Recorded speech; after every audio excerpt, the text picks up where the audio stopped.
Hello and welcome to another episode of Fintech Focus TV with me, Toby Babb.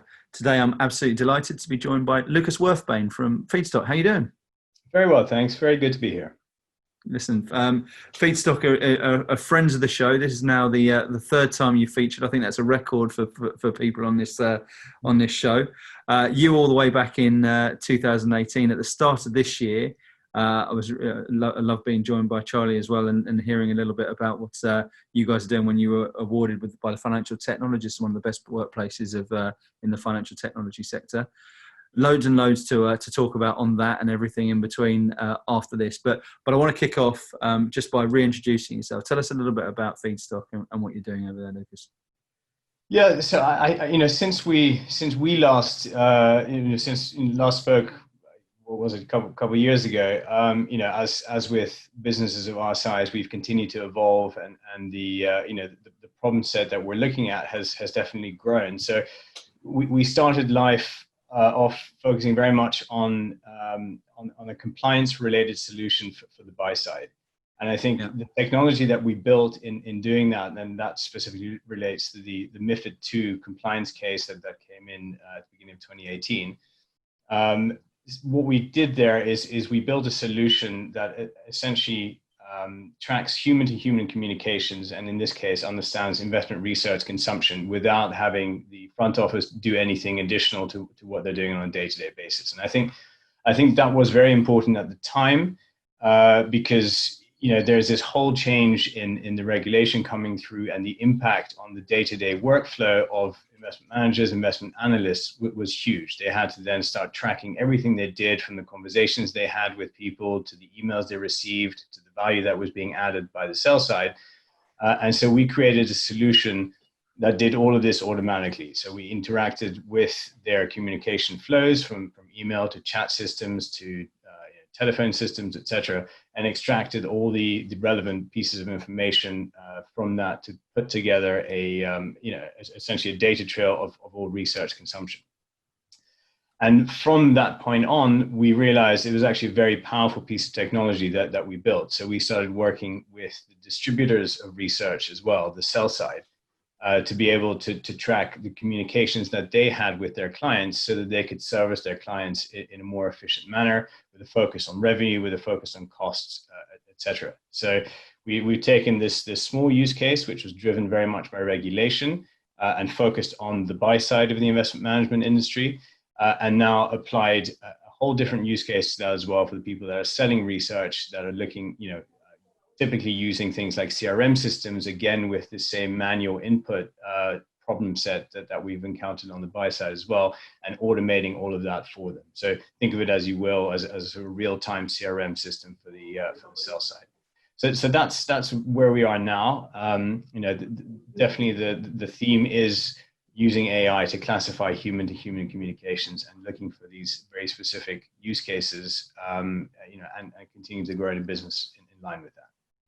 What sort of prompted that sort of evolution? Was it natural evolution? Did you start looking at sort of buy to sell, or was it always supposed to be an all-encompassing? You sort of ate the elephant one bite at a time, or what sort of prompted that? Was it just natural client demand, or was it this opened up a whole thing of this is much more portable than we anticipated? Yeah, it was natural client demand. I mean, the initial use case was very much had this regulatory tailwind behind it, which is always very helpful. It gets the conversations going, and because we were doing things, definitely a little bit differently to everyone else in the market by automating the process completely. It got us these conversations, it got us our first clients, it got us into these firms, and I think there's definitely a huge network effect in the investment management industry, where the buy side speaks to the sell side, and we were approached by the sell side after an introduction from the buy side, saying, explaining exactly what we did for them, and they then helped us kind of turn the system around and make it work for them as well. So it's really a combination of client demand, of network effect, and of having built a piece of technology that's very adaptable. Fantastic, and that adaptability, I think, has been hugely important. We'll come on to that a little bit later on as well.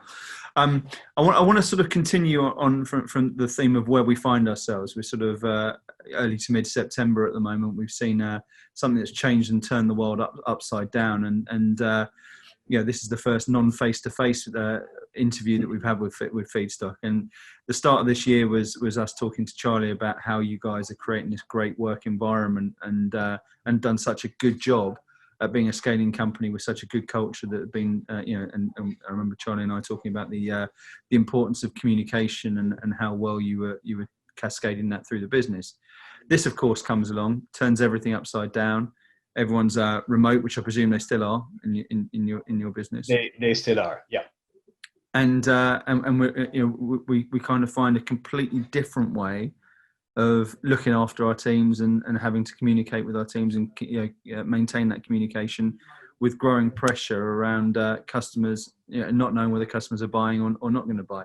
Tell us the FeedStock story and how you guys have dealt with that from a company that's done so well on that. Has it improved the situation? How are you getting better from it? And tell us where you sat.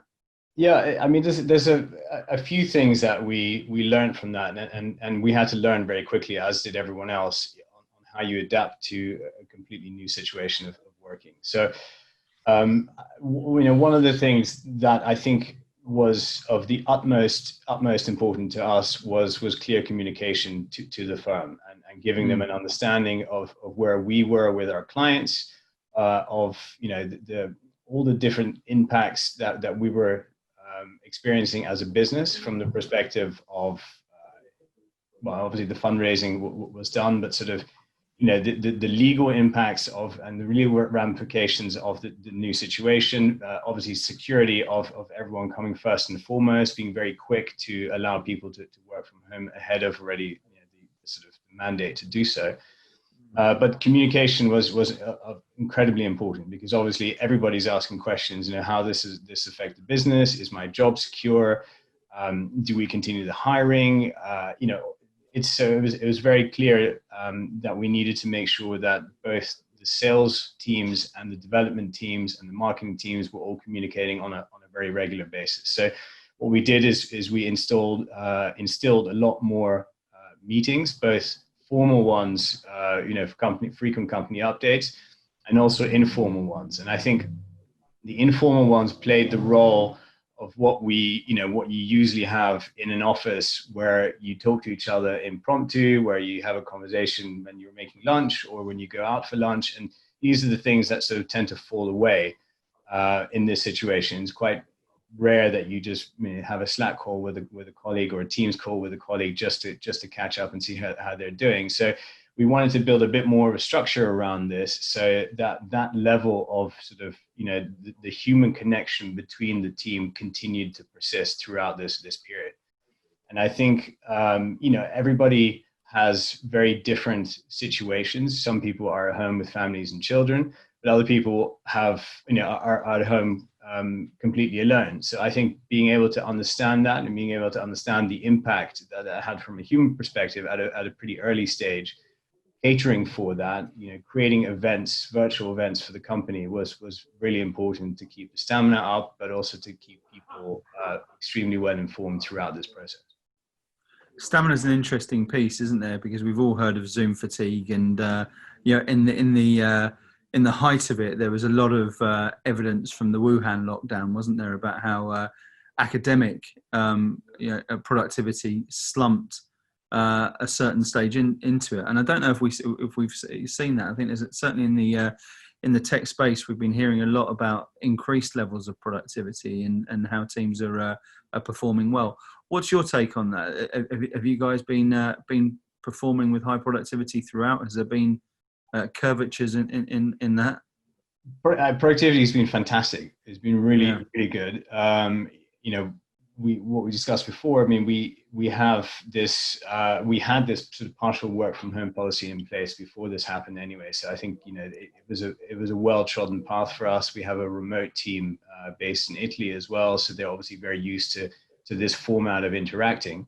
But having everybody on the same level from that perspective was actually hugely beneficial. So everybody pretty much knew what everybody else did, and obviously if you have a remote team and you have a sort of London office-based team, there is always a bit of an information arbitrage between them, where these sort of impromptu conversations will happen in an office environment, which may not happen online. So that then leveled out, which actually had a very beneficial impact on communication, transparency, and ultimately productivity as well. I think a very obvious point as well is for many people, you're taking an hour commute either each way or both ways out of their day. So it's you have just a little bit more time to focus on stuff. You can start early, you can finish earlier. Meetings can be much more precise because you have to be a little bit more economic about time. So things don't tend to run over as sometimes they do in person-to-person meetings. But I think for us, productivity has been really fantastic. We don't require being on site with clients, so we haven't really suffered from that component as well. But no, we've been happy with that. I think there's a lot of things that we've learned from that we want to try and make sure that will persist once we slowly but surely return to a more sort of standard working environment. I was going to ask about that. I mean, does that happen for you with productivity up and you've navigated this well? Does that mean the FeedStock remains a remote business, or do you see some stage that the world returns? The world will return. I think what we have found is that ultimately sort of definitely emotions on this have oscillated since the beginning of the period. But I think what we have definitely found is that having an office and having a central nucleus to the company is essential. It is something that we want. And we will be returning to that in the not too distant future. But going completely back to the model of 4 to 5 days a week at the office is not something that we will necessarily pursue. I think what we're looking for is what will probably end up working out as about a 2 to 3 day average per week for the London-based team to be in the office. And the emphasis on being in the office is going to be mostly around meeting and sort of, we do have a lot of meetings. We're a very quickly evolving company. It's really good for people to sit in the same room with each other with a whiteboard, think through ideas together. It's a hugely productive way to do things.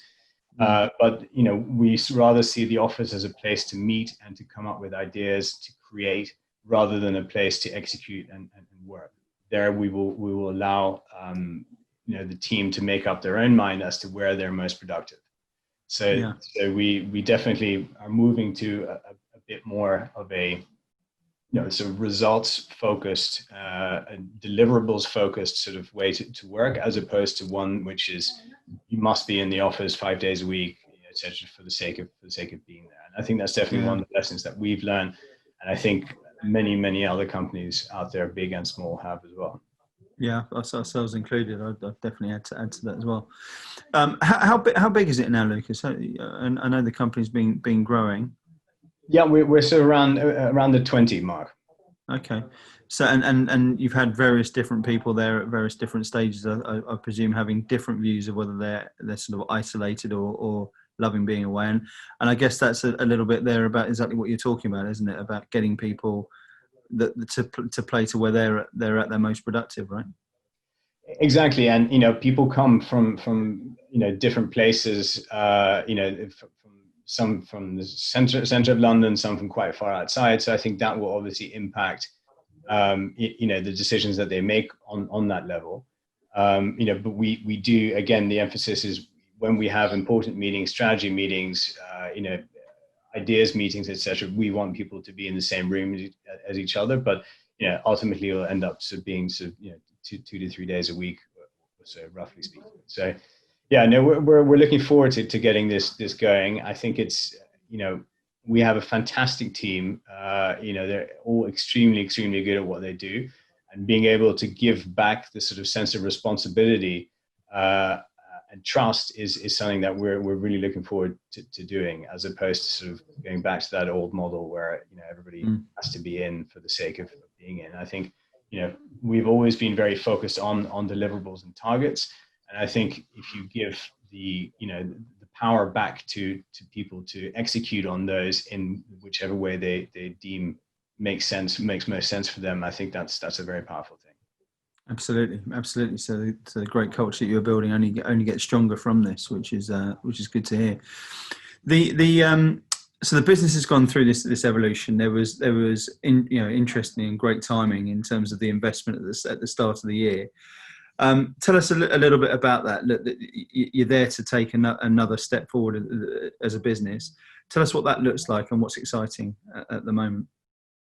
Yeah, so I think what we talked about before is starting the business off with a very specific use case in a very specific market, with a very specific timing set around it as well, and being able to to move into a much larger addressable market after that, and then again after that, obviously that requires a decent amount of incremental capital for us to be able to deliver on that. So as we've moved from having just the buy side as our end market to now the buy side and the sell side, and then ultimately other parts of the financial services industry, we continue to build tremendous amount of additional functionality in the technology, additional feature sets. We are doing a lot more work on extracting very valuable information from the data that we collect from our clients.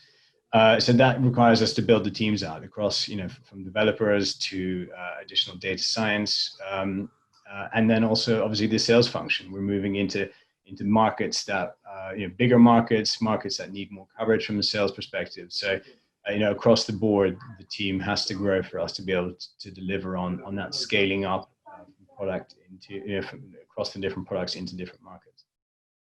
You mentioned a sort of multi-geographic basis to the to the team as well. Tell us a little bit about the thought process behind that.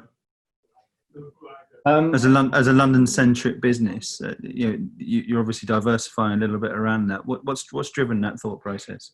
Charlie and I, the founders of the business, we're not technologists, and our background is purely in the financial services industry. So very early on, we started working with a team of developers, firstly on an agency basis, right at the beginning of the company, and they fell in love with the product as much as we did. Half of them moved over to London and joined us here as full-time employees in London.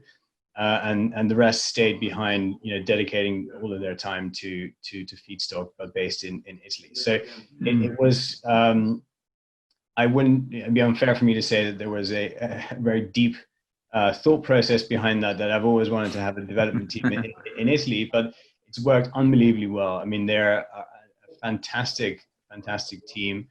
I think when we think about how long we've been working with them, some of the team, close to 5 years now.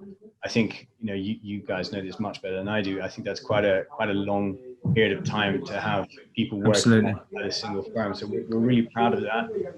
That's something that works both from the London office as well as the Italy base.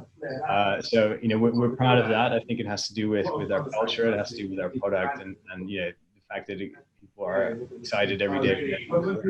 So yeah, no, Italy wasn't sort of there was no deeper meaning or deeper thought behind that, but it's been a really great success.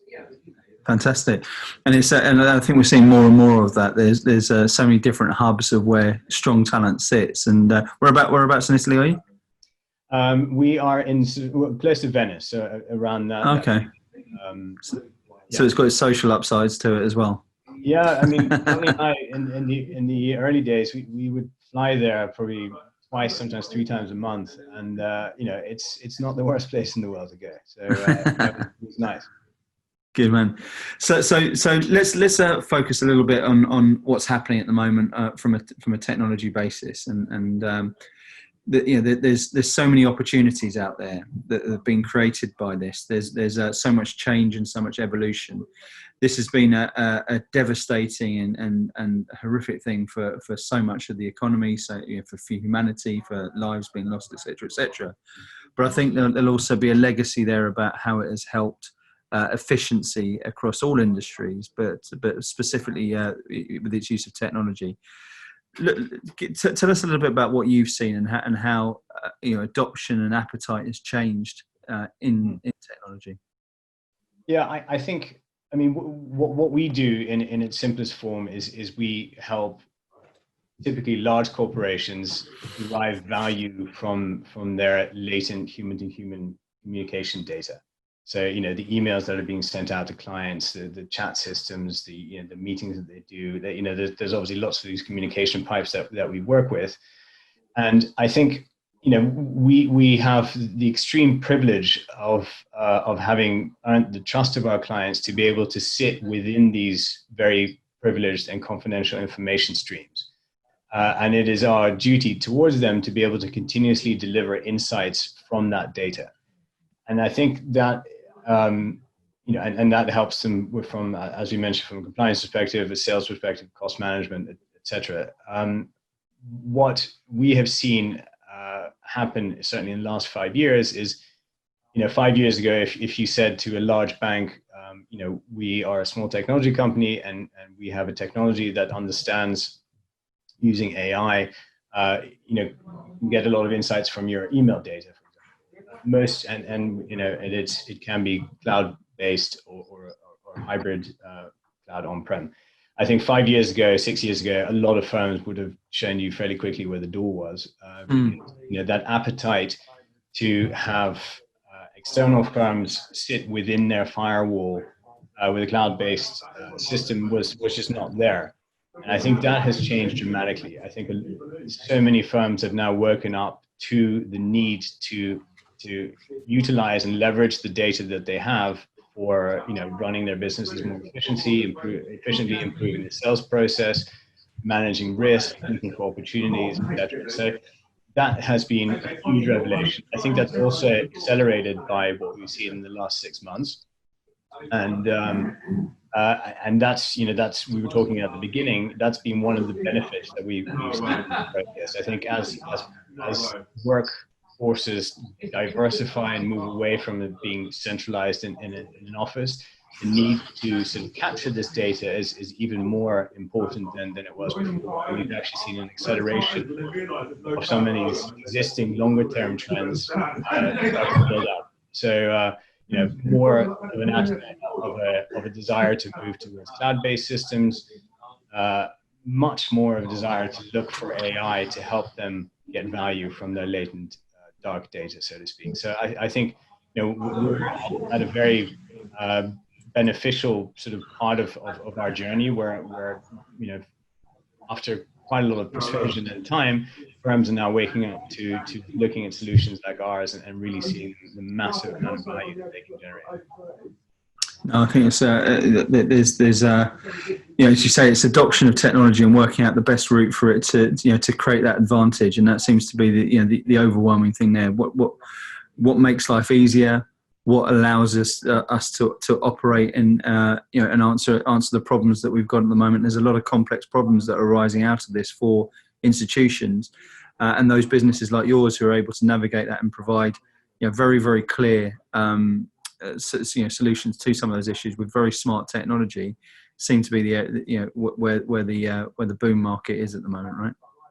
Absolutely, and I think you hit the nail on the head. I mean, it is ultimately, when you boil all of this down, it comes down to people spend 8 to 10 hours in the office. Let's try and make that experience just a little bit better than it was before, and give people, arm them with the data, with the insights to instead of, let's take an example of a salesperson, instead of having to call 100 people, they know that if you call these 23, your hit rate of being able to connect on something that they care about is going to be much more efficient, much higher. You're not going to annoy people that you're contacting for no reason. Your day is going to be more efficient. It's going to help the firm in a better way. It's basically making people's lives a lot easier, and with data that in many cases they already have. Yeah, and this is where I think it's so fascinating for me, because if there are two sectors that I think have got this right way ahead of finance, and have been for over a decade now, it's sport and it's retail. Retail in particular, as we look at the sort of rapid advance of Amazon, is all about everything you've just spoken about.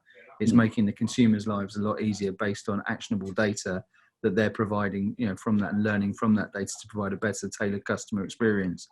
In sport, you were just talking there about people making 100 calls or 23 really well directed ones. Is exactly the same as companies like Opta and Prozone have been doing to improve, the runs that a footballer will make to put themselves in the right position to score at the right time. And I find it fascinating that two industries of high performance in those areas, even down to supermarkets, and a tin of beans is picked off a shelf in Putney, and suddenly there's a whole new set being sewn in Colombia within hours is extraordinary from this. And I do wonder why it's taken quite so long for and I do think it's coming. I do think finally we're seeing this age of realization over the last couple of years, maybe 5 years in particular, where data has become something which finance has actually been able to utilize properly for the first time. Am I talking nonsense there, or do you see? Is that something you've seen as well? That's absolutely right. I think it's sort of a perfect storm, and I think you talk about the retail industry. The retail industry has for years suffered from very thin margins, and that in itself breeds the need to think differently about things, to improve your supply chains, to use all the latest technology that's out there in order to improve on those margins, to get a little bit better than the competitor down the road. I think in the financial services industry, both on the buy and sell side, we're obviously in the last quite a few years now, we've seen a degree of margin compression happening as well. I mean, certainly on the asset management side, fees have been put under pressure. On the sell side, there's also been, commissions have come under pressure. So I think that is one of the drivers. People are looking at different ways of servicing their clients, of being able to extract more value from the businesses, where in the past that wasn't as necessary as it perhaps is now, but also coupled with the technological ability to do so. And certainly some of the drivers there are sort of, what we can provide through cloud computing, et cetera, the massive advancements that are being made in AI, and for us specifically in the field of NLP, natural language processing. So it's a really exciting time where a lot of these things are now coming together to be able to provide fantastic solutions for what is ultimately an extremely large and very advanced industry that perhaps hasn't been focusing on this technological component as much as some of the other industries that you mentioned. And that's very much where you see the sort of trending for 2021, is it? I think so. I think from the big sort of meta-cyclical trends that we're seeing, that will continue. We need to that's only going in one direction. I think we need to also be aware of kind of the shorter macro trends that are happening in the background. It's certainly we talked about at the beginning, we've seen a big pickup in hiring. I think the economy is probably a lot more robust today than people ever expected it to be, given the news that we've seen over the last 6 months. Whether that plus Brexit behind that as well. Yeah, exactly. Yeah, and whether that persists is another question. I think you mentioned Brexit. That there's a lot of headwinds in 2021 that firms like ours need to navigate. But yeah, so you have these sort of two conflicting drivers, I think, that we are thinking about a lot for 2021. There is the continuous technological focus that firms are very keen to get on board with, and that's great. But then obviously there is the macro factors, and the financial services industry is a very cyclical business. So that's something that we need to think about. And the good thing is for our systems, although we have a lot of the data that helps people generate more revenue, it also helps them to understand their cost base in a much more granular way. So if this is something that where the macro environment deteriorates tremendously, having a system like FeedStock to look at their data, to look exactly at how teams are working, to look at the operational component of the business, how well and how efficiently they're servicing their clients, that's something else that we can focus on, and perhaps in a weaker economic environment, that's something where we will accentuate more, and we will spend more money sort of delivering that to our clients. So look, there's value there that you're going to be adding over the course of the next year or so. Tell us who should be reaching out to you, who should be talking to FeedStock at the moment, and how best to get in touch with you.